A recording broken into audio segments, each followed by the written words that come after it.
The following is a special presentation of the Simulation Football League.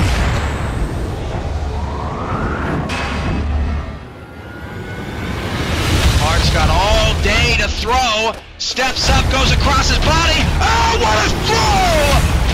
What a throw! Touchdown, San Francisco! Nervousness on both sides. 7 in the box against 4 wide receivers. One-on-one coverage. Dazo back to throw. Dazo going deep down the field. It's caught quick, 40, down to the 35. Well, there's a lot of tension in this building. Going right inside. Oh, what a play from Caesar Cannon. Falling backwards with a one-handed grab. I cannot believe what I just saw.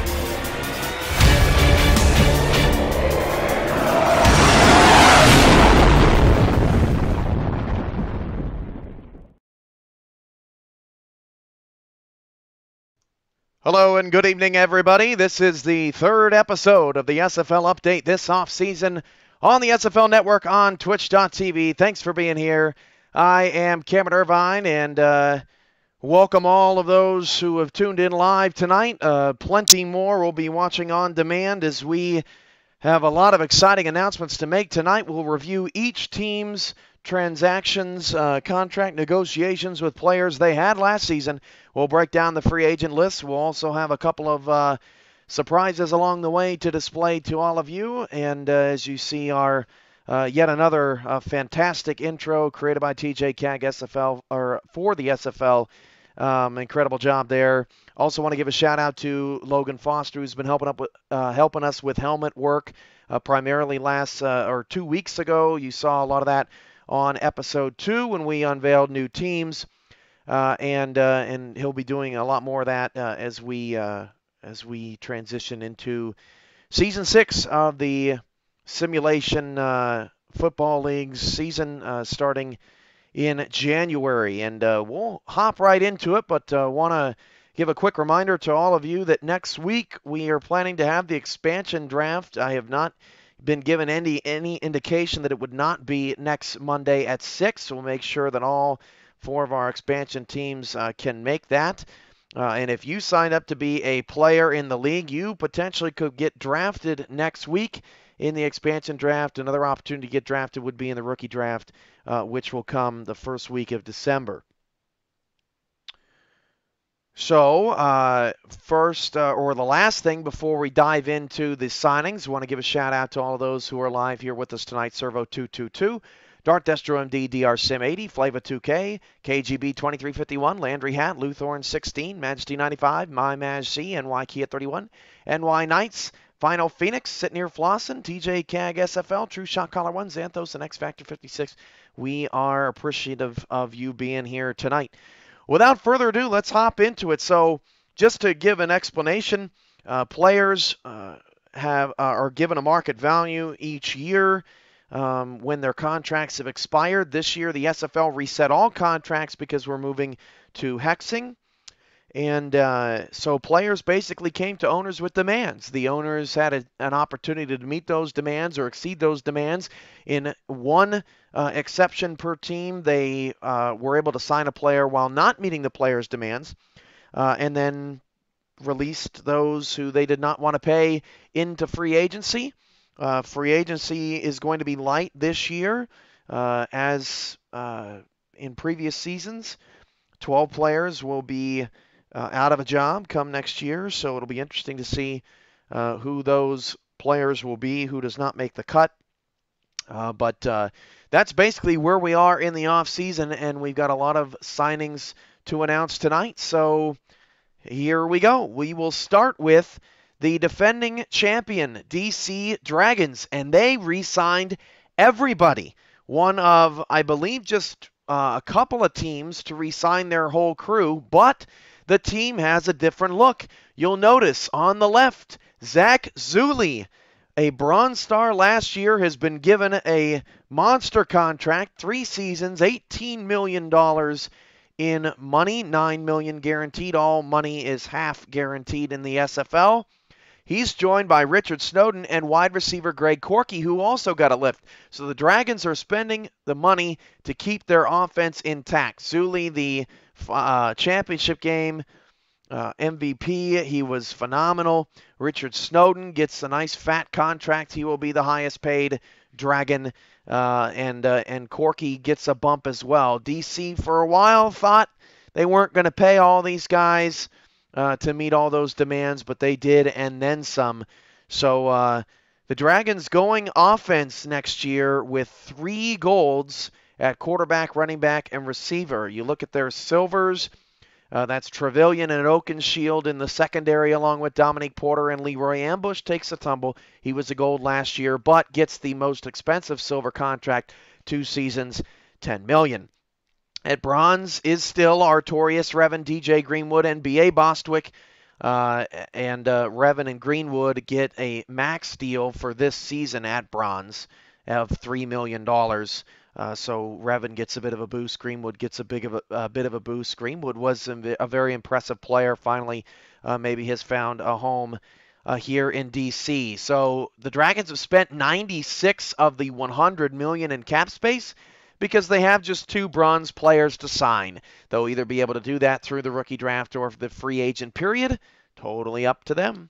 And again, no free agents to speak of off the Dragons. They retain everybody from last year's championship team. That's tough to do. Had to make some sacrifices with Ambush dropping down to a silver and not being able to really promote any defensive guys, but that's where the Dragons went with their choices. So that's DC. How about the team that lost to DC in the championship game? And my oh my, the Santa Fe Gorillas are going to look a lot different. Tight end Ulysses Mora got his money, and he will be a gold tight end next year for the Gorillas. A $15 million contract, which is the same for the other 2 gold stars. And Frank Flores at corner, who impressed late last season in the postseason. He was a bronze last year. He was looking for gold money after a tremendous season at corner, and that's what he got from owner Joe Lynn. So gone is the gold strong safety and free safety combination. Instead, Christoph and Carlo Montero sign silver contracts worth $8 million apiece. So, and yeah, T-Pat talking about 3 skill position golds. That was never proposed. Now we talked about having 2 receivers and a quarterback, and having it all geared in the passing game. But to my knowledge, nothing ever got passed or talked about having 3 position golds on one side of the ball. But we'll have to go over that later down the road. We'll move on to the rest of the league and get back to that in the owners group later. But Frank Flores as a gold will bring an interesting wrinkle to Santa Fe, who now moves their safeties to silver. Joe Lynn also gets a silver deal. Nick T. Quick stays retained by the team as well. Bronzes remain Isaac Montoya and Tial Alvarado. The free agents for Santa Fe, Daniel Garcia, not re-signed for the Gorillas. Garcia, an integral part of that Santa Fe offense last season, and he is going to go into free agency, so the Gorillas decide to go in a different direction at quarterback. A bit of a surprise there. Daniel Garcia last year was second in the league in passing yards per game, 362, and Santa Fe decided that they did not want to pay him. For those that are still discussing DC's contracts, please, let's save it for the owners group and move on with tonight's festivities. So Daniel Garcia, his days appear to be done in Santa Fe, and Santa Fe will be looking at a different option at quarterback. So we've taken a look at the defending champions. We've taken a look at the runners-up. How about the best team from the regular season? That was the Louisville Wolfpack. And Louisville will keep David Overstreet and Skeletor P. Funk at golds, but they also will promote defensive tackle Rick O'Reilly to a 3-season, $15 million minimum gold contract. So thick Rick up the middle is going to be the first, I believe, gold defensive tackle in league history, and he was a force last year and will no doubt be a force once again against opponents of Louisville. Rick O'Reilly, 10 sacks last year. That was second in the league. That number should only go up. At silver, Kirkland and Sanders are re-signed, and lots of bronzes here on the list. A.J. Blaylock, that's who Louisville used their exemption on. He gets a $4 million deal. Aaron Tolbert is maxed out at strong safety. Khrushchev, Freeman, and Latshaw get small deals. $86 million spent. 2 silvers left to be signed by the Wolfpack. It'll be interesting to see where they go. It looks like they've got everything pretty much shored up on offense. Could go tight end, could go special teams. Only one linebacker, only one corner. So we'll see what Louisville's strategy is for the rest of the season. And yes, I do believe my Maj C may be correct at Larry Henderson being a gold at one point at defensive tackle. So good call there, my Maj C. Yes, NY Kia, it's a 3-4-5 format, so absolutely. Kirkland being a silver over Blaylock is an interesting choice by the Wolfpack, as Blaylock arguably was the better receiver last season.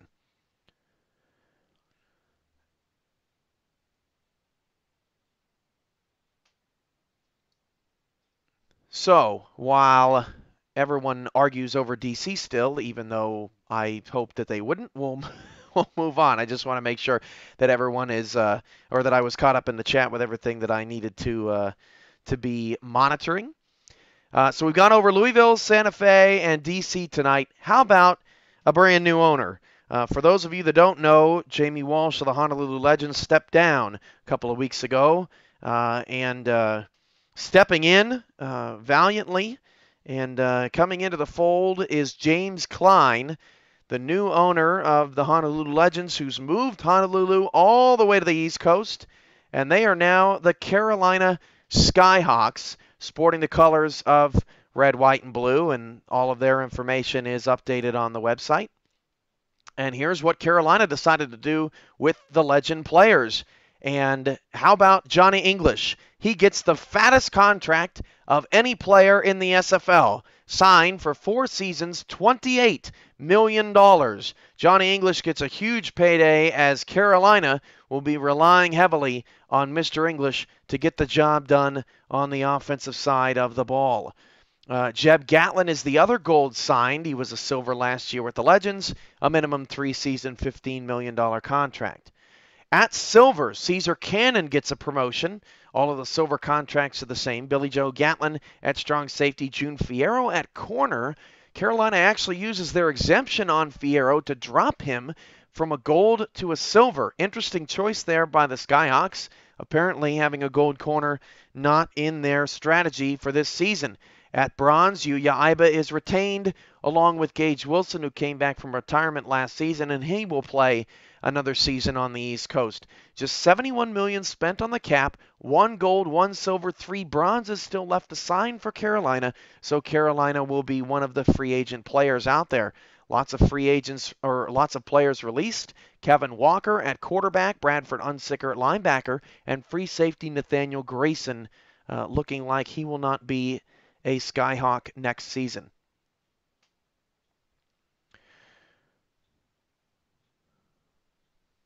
So, recapping here what we've seen so far, we've seen Johnny English get a very interesting deal. We've seen Rick O'Reilly sort of put the defense on his shoulders by creating pressure up front for Louisville. We've seen Santa Fe go in a fairly different direction, if we're being honest, by dropping the Monteros down to silvers and getting a couple of offensive pieces some more skills, and the Frank Flores promotion is certainly interesting. And obviously, we know what the DC Dragons did from the top of the broadcast. Thanks, T Paternity. I appreciate the compliment on the graphics. We'll move on to the Tallahassee Pride, and this is a team that really shook things up. Two Bronze Stars who were asking for more money this offseason got more money. Jordan Jennings and Darian McCormick are the Gold Stars re-signed for the Tallahassee Pride. Jennings, who was terrific last year, especially with the expectations that were so low on Jennings, he was third in the league with 9.6 receptions per game, fourth in the league, 963 receiving yards, and he gets a 3-season, $18 million contract along with McCormick. On the silver side of things, Alexander West actually falls from a gold to a silver. He gets $8 million. Dwayne Lane gets a boost. He'll be a silver running back. The league did not have any silver running backs last season, and he gets a max deal at silver, 2 seasons, $10 million. Asante Dolman and Kelvin Kidd also get similar deals as West, and Dolman ended up being a big contributor. The hefty lefty making some plays for the Pride last year really made an impact on Frank Gooden's decisions. Look at those players getting released, and I want to touch on the secondary. Julius O'Neill and Ivan Mixon not returning to the Pride was a little shocking. One of the most shocking things of this offseason so far, in my opinion. Mixon had 5 interceptions last year. He was third in the league in passes defended per game, 2.3. Julius O'Neill, on the other hand, was also pretty dang good. He was 6th in passes defended, 7th in interceptions, and 17th in tackles at 8 a game at the strong safety position. Alas, Tallahassee didn't want to pay him the big bucks. I'm sure True Shot Caller 1 will explain, but those are 2 prize free agents, players that we already know can be tremendous assets in the SFL, and it'll be interesting to see if anyone needing a secondary player forgoes a rookie to scoop one of those guys up, or if Tallahassee just tries to re-sign him for more money. Just $67 million spent from Tallahassee. They need 5 bronzes. They did not sign a bronze during the contract negotiation period, and 1 gold. Be interesting to see where they go. They basically have nobody on their defense because Ebenezer Taylor, who led the league in sacks, was also released. It's Darian McCormick and a bunch of brand new pieces for the Pride coming up this season.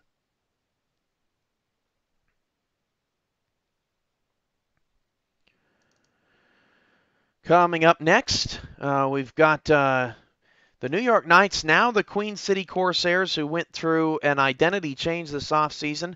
Eric Barkley wanted to go back to his roots, and he's got the MVP, or had the MVP last year.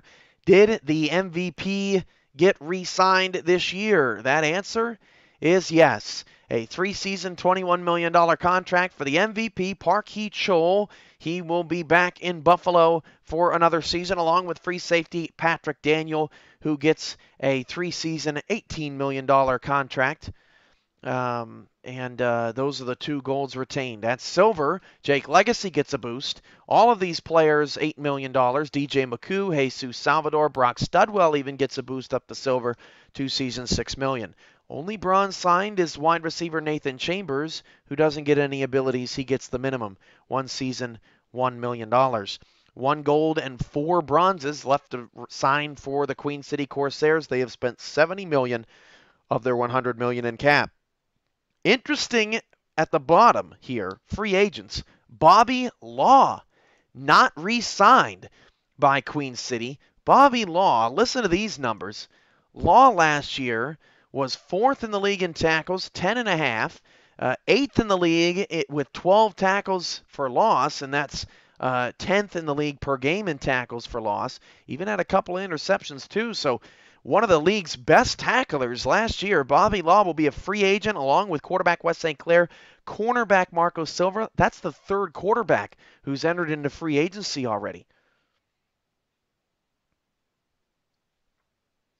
So that's a look at Queen City, Tallahassee, Carolina, Louisville, Santa Fe, and D.C. I want to take a brief break from showing off the team signings, and I want to show you a little something that the league has been working on.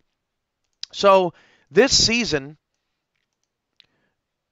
you will hear when a score is updated, you will hear this noise. Play it for you one more time.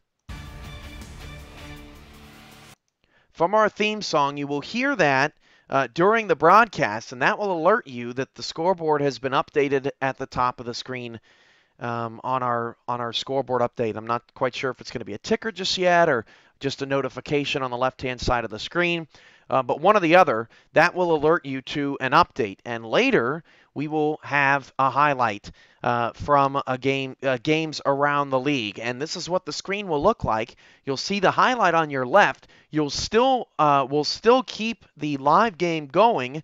You'll see that on the right-hand side of the picture, and we'll have some score updates there on the right-hand side. So that's a look at SFL game breaks moving forward next year. It should be a lot of fun having multiple games at the same time and being able to bring that to everyone on each and every game night. And that's going to be a lot of fun. And that's sort of that's the setup. So we wanted to share that with you as we continue to make progress on building for season 6.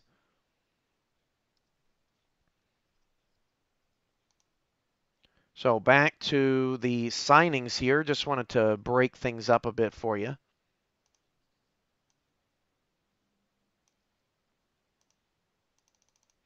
Next up, we have the Orlando Intimidators.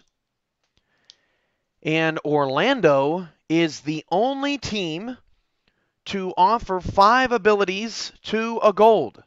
That is running back Zach Parker. 3 seasons, $24 million. And he is going to be a 5 ability gold. Orlando going all in on Zach Parker, and that's a theme of the night that we'll touch on a little bit later. They also promote, like Santa Fe, a corner to gold.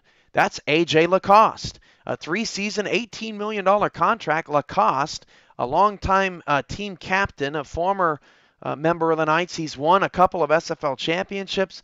He gets his day in the sun next year. He was 6th in passes defended per game, 7th in interceptions last year. So a terrific pass defender, and he's only going to be better in the Orlando Intimidator reshaped defense as Jamie Walsh is going to be doing some work with her husband next year on the defensive side of the ball.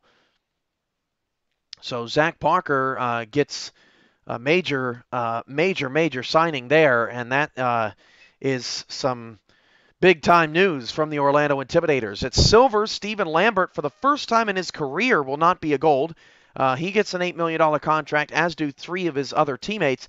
Free safety Rodney Woods, wide receiver Lorenzo Allen, wide receiver Nathan Chambers. You'll notice that Orlando is the first team on this list to have signed 3 receivers. Isaac Perez, a.k.a. Mr. Clutch, moving from tight end to receiver. He always was a wide receiver type player, 6'5", 260. He'll be a big threat, but we've seen, the Gronks and the Grahams of the world in the SFL transition to wide receiver very smoothly as Caesar Cannon and Isaac Perez. Allen and Chambers, along with an unnamed quarterback, as you see Ono Matsumoto's being released, and Zach Parker should make for a very interesting likely spread attack style there for Orlando on the offensive side of the ball. Orlando's defense pretty good last year. We'll see how they adjust to having a gold corner on the field. $94 million spent in the cap. They had 3 bronze players to sign.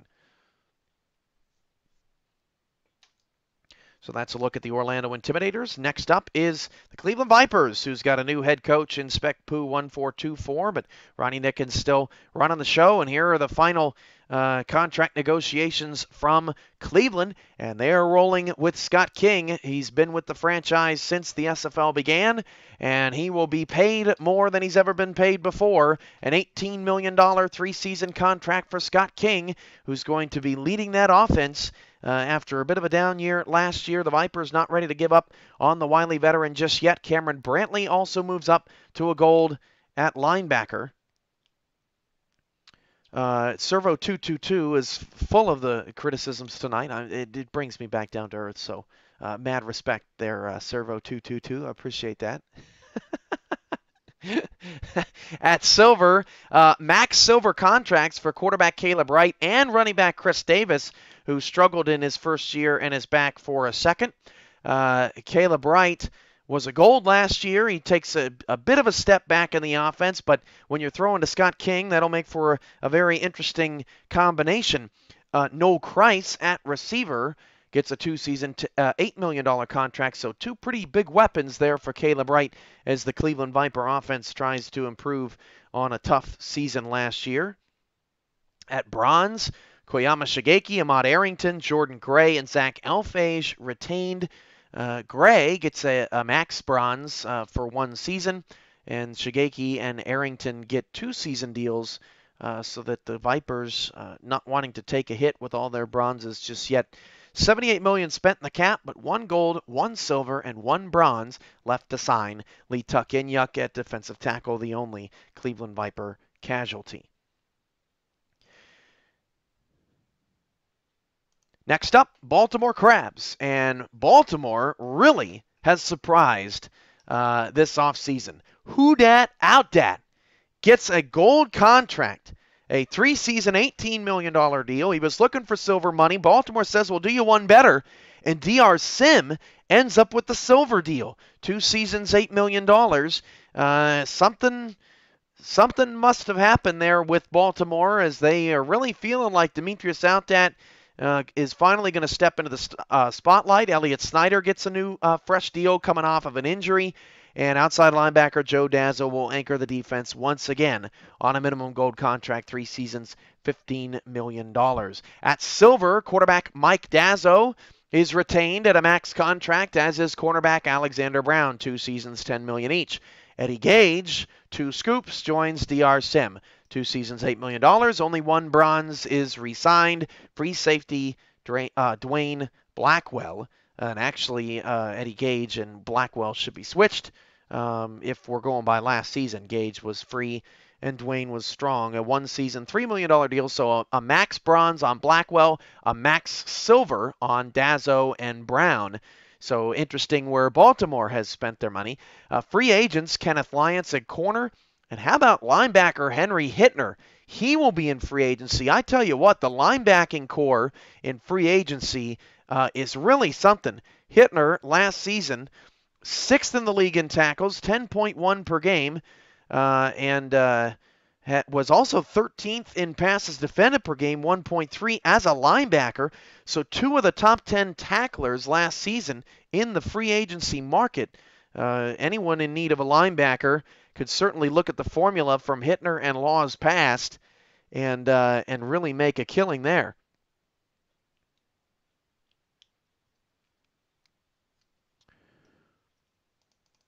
So that's a look at the Baltimore Crabs. We've got 3 teams left. Let's take a look at the Minneapolis Maulers, and they bring back gold quarterback Rocco Marconi, but Marconi actually takes a little bit of a cut, gets a minimum gold contract, 3 seasons, $15 million. He's joined by free safety Koma Kaleka, who's coming back from injury, and he will be a gold anchoring that defense, 3 seasons, $15 million. And I believe, if I'm correct, he is the first gold free safety to be announced tonight. So Minneapolis going the Santa Fe route there.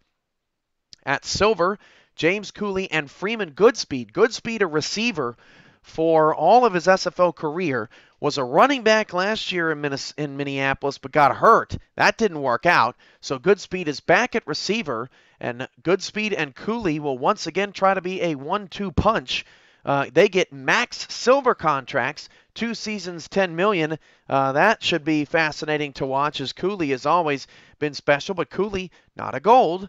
A silver instead. It'll be interesting to see where Minneapolis goes because they still don't have a running back. Outside linebacker Sebastian Brocken, strong safety Marcus Dorsett get paid 2 seasons, $8 million at bronze. Marcus Campbell gets a max bronze, max bronze for 1 season, I should say, as does Austin Broadway. And kicker Franklin Reese gets re-signed. We should note that, who knows, we may see our first punter in the league, some more kickers to shore up some special teams, but Minneapolis, the only one that had a special teams player last year, and he gets re-signed at a minimum bronze contract. $73 million spent, 1 gold, 1 silver, 1 bronze left still to work with for the Maulers. Free agents, Ayano Joabaratabo. He is a small, quick receiver, and certainly someone that I would expect would be a top priority in free agency on offense. He was 5th in the league in receiving yards per game last year, 119, 10th in the league in total receptions with 59. And tight end Thomas Gunner also released for the Maulers. He never really worked out there in Minneapolis.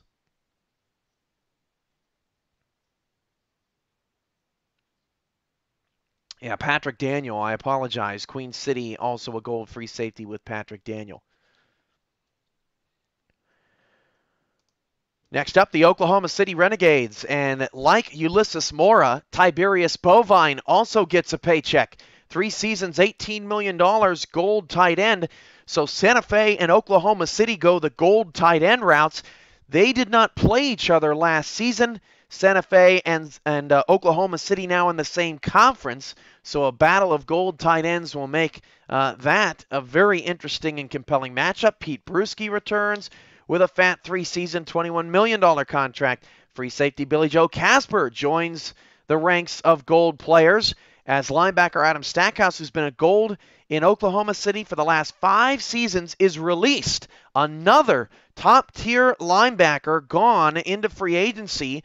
Instead, Billy Joe Casper gets his day, and it should be mentioned, Billy Joe Casper was just sensational last year. He deserves every penny. Casper, as I'm trying to get his numbers ready, had 6 interceptions last year. That was 2nd in the league. He was 8th in the league in tackles at free safety, nearly 10 per game. I mean, he was just an incredible asset for that Renegade defense who was up and down last season. Joseph Redfeather is back for another year in Oklahoma City as they believe they've figured out the passing problem. Austin Skolander gets a raise. He has the same contract as Redfeather, as does Cam Michael and Tank Savage. Johnny Bierme gets a max bronze for 1 season, and cornerback Isaac Holt returns. So Adam Stackhouse, Bobby Law, just some surprising free agents out there, some surprising demands that weren't met as Oklahoma City goes in a different direction with their squad with a running back, tight end, and free safety at the top of the food chain. The final team of the night, San Francisco, and they pay Jasper Lennox $18 million over 3 seasons. Jasper Lennox is a great feel-good story. This guy was a defensive end for much of his career, moved to linebacker last year in San Francisco, and he absolutely blew it up. He was 3rd in the league in tackles, 10.8 a game. He was 4th in the league with 15 tackles for loss.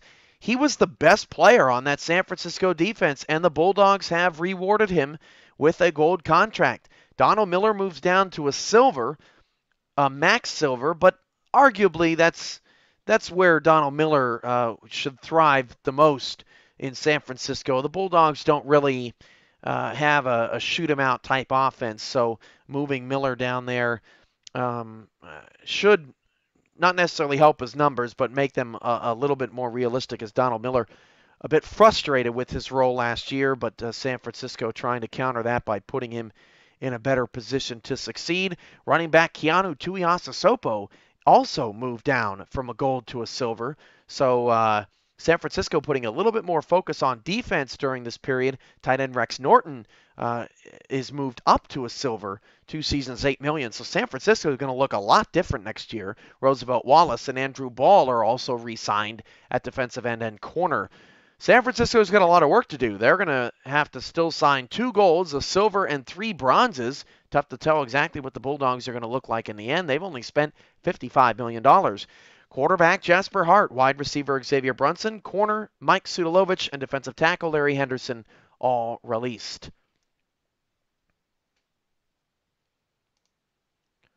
So let's break down some of the top storylines of what all we've seen tonight. First, the running backs won. There are some rich running backs, 6 to be in fact, in the league that all received gold contracts, that all received gold contracts with at least 2 abilities. Or I should say with at least 4 abilities. If I've got that right. As Zach Parker is the only player with 5. Johnny English gets a 4-year deal, so he actually gets the most expensive contract, $28 million. Zach Parker, 24. Snowden, Overstreet, Brewski, Heachol, 21. As 6 teams go all in on the running game. So it's going to be interesting to see how teams can counter that. Obviously, Louisville's got a big piece in Rick O'Reilly to stop that run. That dynamic will certainly be fascinating as the seasons go along. So the running backs won during this free agent period, and it'll be interesting to see how teams without a superstar running back find ways to compete, which there are plenty of ways to compete. I'm sure it'll be interesting to see how many of these guys actually live up to the expectations and hype, or who fall off and end up being some major busts for these teams that are putting a lot of stock into having these guys on the field and ready to go. Here's a list of the free agents. There's 22 free agents out there. So before you think, wow, that's really small. Well, it is really small. But think about, there were 120 players signed last year with 22 free agents, 98 signings tonight. Plus 3 more players to be added through the rookie draft. That will equal 134 players. 12 teams times 12 players, there will actually be 144 players total in the league, which means that 10 of these players will be out of a job. At quarterback, 5 quarterbacks, 5 of the 12 get released. Walker, Matsumoto, St. Clair, Hart, and Garcia, Garcia being the most surprising of the 5, all will sit out in free agency, and teams should keep in mind that Wes St. Clair, while his numbers weren't great, very efficient for New York last year. He was actually 4th in the league in pass efficiency, 101.8. So it'll be interesting to see if St. Clair, if a team needs a game manager if they call his name. Not a lot at wide receiver, but Abarazzo is certainly the biggest target, along with Brunson and Gunner, who was a tight end last year. Defensive line, Inyuk, Henderson, Taylor, and Lee. Taylor led the league in sacks last year. He had 11. If anyone's looking for a guy that can get the job done on the line, he certainly would be your guy. I think the biggest storyline of the offseason is where these linebackers are going to fall. Henry Hittner, Bradford Unsicker, Adam Stackhouse, Bobby Law. 3 of the 4 incredible commodities to have, and a few teams need some linebacker out there. At corner, Lyons, Silva, and Sudalovich are available. Safety, Grayson, Mixon, and O'Neal. So when teams start thinking about the rookie draft and who they need to take in the rookie draft and who they're looking at in free agency, they need to look at this list. If you're looking to take a wide receiver, you might want to take one in the draft because there's just not a lot out there. And teams could end up on the outside looking in, especially teams that sort of put their stock on picking up players who are left out there. But you look at teams like Carolina and San Francisco, who didn't do as much work as others did on their team during this period. Guys like Hittner, Stackhouse, Law, they're going to be the prized pigs. Barazzo, Garcia, etc. Be interesting to see where those guys land, if they land anywhere at all.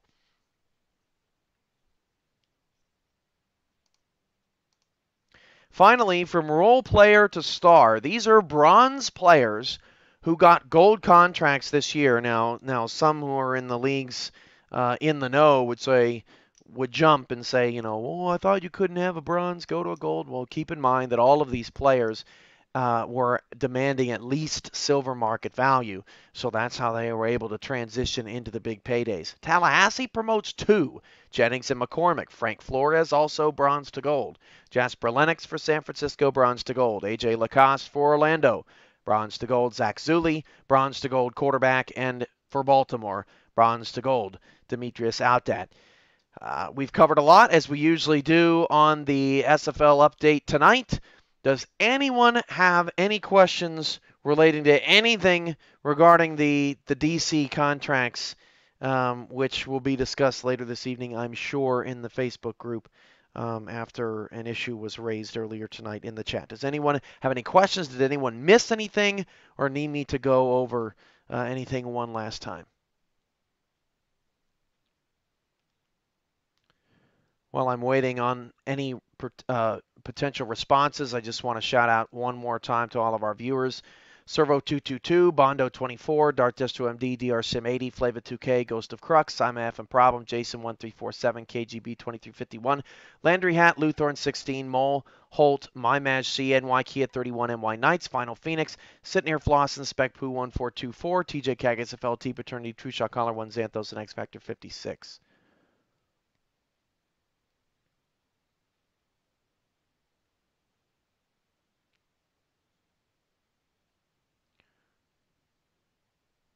Spec, you want to see the Viper signings one more time?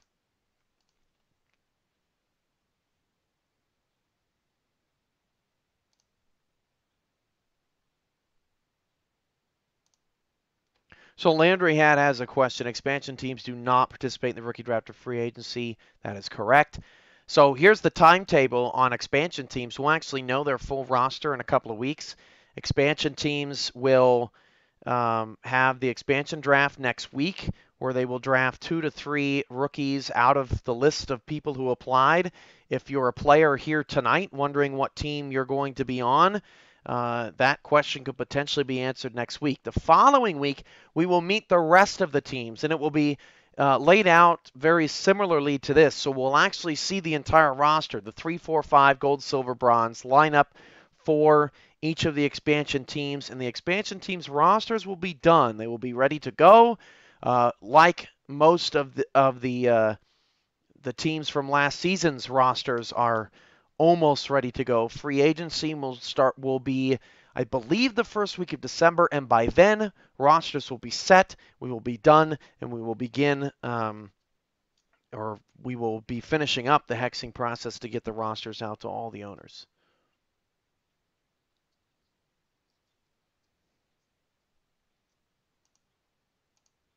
Here are the Dragons one more time. T. Paternity asked Cam, what was the most surprising to you, and what are you most excited about for this upcoming season? Well, I think the most surprising thing was, that's a hard question. I'm going to have to go with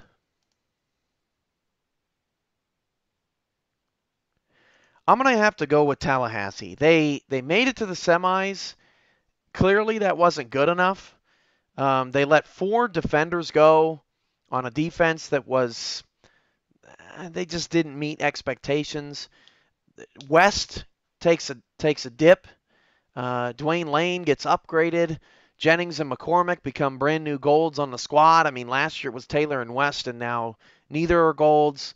The fact that Tallahassee still has 6 players to sign, they're going to be major players in the space. And Tallahassee has positioned themselves perfectly. They don't have a linebacker. And the linebackers that are available, and you talk about, while abilities are being reset, these are guys that have proven. I mean, Adam Stackhouse is one of the league's leading tacklers of all time. And we know what abilities were on him previously. And he's just sitting there. And Bobby Law, who was a great tackler. Henry Hittner is a great run stopper. I mean, Tallahassee could not have asked for a better free agent haul, so to speak, or opportunity, while also tweaking their strategy and system. So Tallahassee, I think, is the biggest surprise for me. Just the fact that they are going to look so radically different after being one of the best 4 teams and arguably could have made the championship game last year.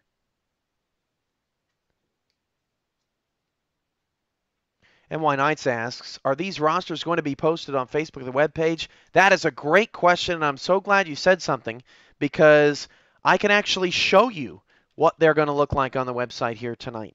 So let's screen cap that.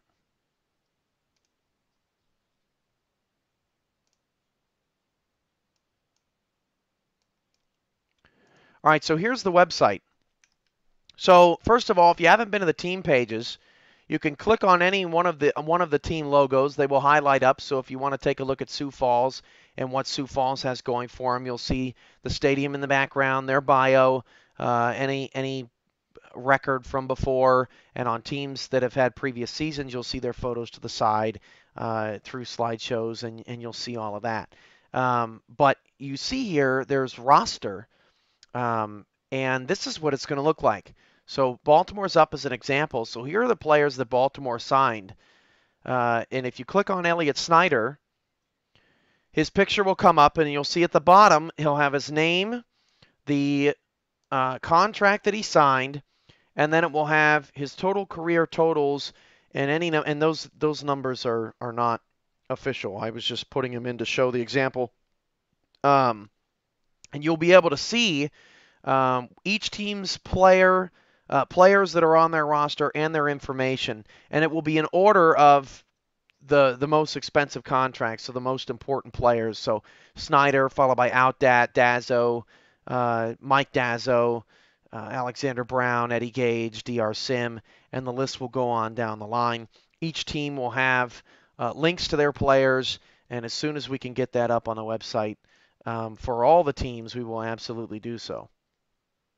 Good question, NY Knights, because I meant to bring that up earlier.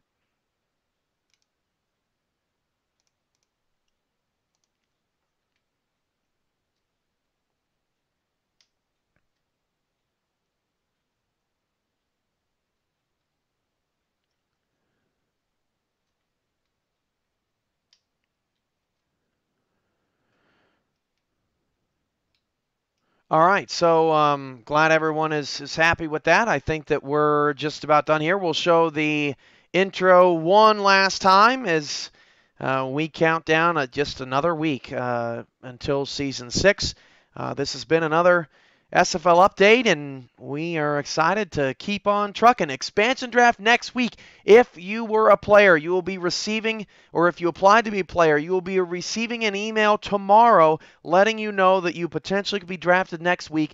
Be here to see if one of the new teams has you on their roster or not. And they will also be announcing your contract too, so you'll find out whether you're a gold, a silver, or a bronze, or what type of role you're going to be playing. That's all happening next week. We're really excited to get Dallas, Houston, Sioux Falls, and NYC geared up and ready to go. All right, with that said, this has been another SFL update on Twitch.tv. I hope everyone has a great night. It's been a lot of fun. We'll see you later. If you have any more questions, until next week, visit or email simulationfl@gmail.com. Thanks. Good night. The following is a special presentation of the Simulation Football League.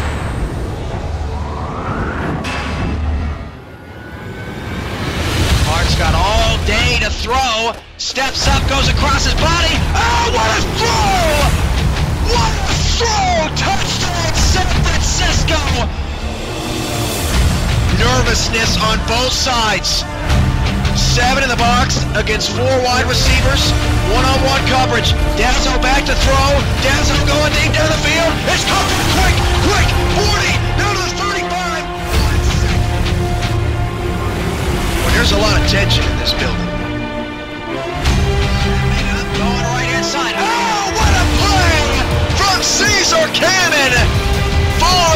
backwards with a one-handed grab. I cannot believe what I'm just